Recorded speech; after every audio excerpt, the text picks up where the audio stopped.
bonjour ou bonsoir, tout dépend à quelle heure vous écoutez ce podcast de l'Odigimédia. Notre expert invité, Tariq Mouden, partage son avis et ses réflexions dans un article qu'il a intitulé « Dynamique durable de progrès pour l'édification d'un Maroc moderne ». Alors écoutons-le dans ce podcast. L'auteur démarre son article ainsi. Le Royaume du Maroc a lancé de multiples projets d'envergure, en vue de porter la croissance du pays et d'enclencher une dynamique de développement, à même d'accroître la compétitivité de son économie au bénéfice des citoyens. L'objectif a très clairement été de permettre au pays d'amorcer significativement et durablement une croissance soutenue, de façon à créer de la valeur et des emplois de qualité. Ainsi, au cours des dernières décennies, le Maroc s'est engagé dans de nombreux plans sectoriels visant à assurer une croissance économique forte autour de plusieurs secteurs clés dont l'agriculture, la pêche, le BTP, l'industrie, les télécoms, les mines, le tourisme ou encore les énergies renouvelables. Cette transformation s'est notamment matérialisée par la mise en place de politiques volontaristes à l'échelle nationale et régionale, et de grands chantiers ont été lancés pour mettre à niveau les infrastructures du royaume et accompagner la libéralisation de l'économie marocaine. L'auteur poursuit son article ainsi. Le renforcement du réseau routier et autoroutier, la construction, la mise à niveau de ports aux standards internationaux, le lancement de la ligne à très grande vitesse, la mise en place de plateformes industrielles intégrées généralistes et sectorielles, Tanger Automotive City, Atlantic Free Zone, ou encore la construction du plus grand complexe solaire multitechnologie au monde, Noroarzazat, sont autant de réalisations témoignant des progrès réalisés en la matière.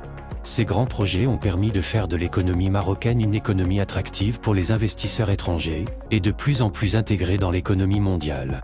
Ces efforts continus ont également contribué à l'émergence d'écosystèmes articulés autour de ces grands projets. L'industrie automobile en est l'illustration parfaite avec l'installation du groupe Renault en 2016 et la construction de l'usine marocaine du constructeur français PSA Peugeot Citroën en 2019. Très récemment, cette industrie automobile nationale s'est vue renforcée par la révélation en mai 2023 du modèle Neo, véhicule lancé par le tout premier fabricant automobile 100% marocain Neo Motors, et qui s'appuie d'ailleurs sur l'écosystème automobile local avec un taux d'intégration locale élevé, dans la mesure où même le moteur thermique essence adopté est fabriqué à Kenitra. La continuation de la restructuration du secteur de l'industrie qui est en cours devrait également s'inscrire dans la durée à travers la mise en œuvre d'une discipline rigoureuse de suivi, afin de corriger les écarts éventuels par rapport aux objectifs fixés. L'auteur précise ainsi. Pour consolider ses acquis et en faire une base solide de développement pour les décennies à venir, le Royaume met aujourd'hui l'accent sur une croissance durable. Dans ce sens, la Stratégie nationale de développement durable, SNDD, actuellement en cours de refonte et voulue comme une première émanation du nouveau modèle de développement présenté aux souverains en mai 2021, aspire à s'ériger en garante du développement socio-économique durable du Royaume, pour assurer une croissance durable et inclusive, et répondre efficacement aux différentes préoccupations de la population. C'est un cadre de référence, auquel feront appel les acteurs en charge d'élaborer les politiques publiques, ainsi que les acteurs du secteur privé, comprenant un ensemble de domaines clés et prioritaires permettant de booster les processus de changement nécessaires vers la durabilité, à considérer en vue d'améliorer le niveau de vie des citoyens. La raison d'être de cette stratégie SNDD est, donc, de définir les grandes orientations stratégiques, dans lesquelles pourront s'inscrire les réformes structurantes. Les aspects de gouvernance durable à ancrage local, de sécurité alimentaire, d'économie inclusive, de patrimoine culturel préservé ou encore de services publics de qualité y occupent une place centrale.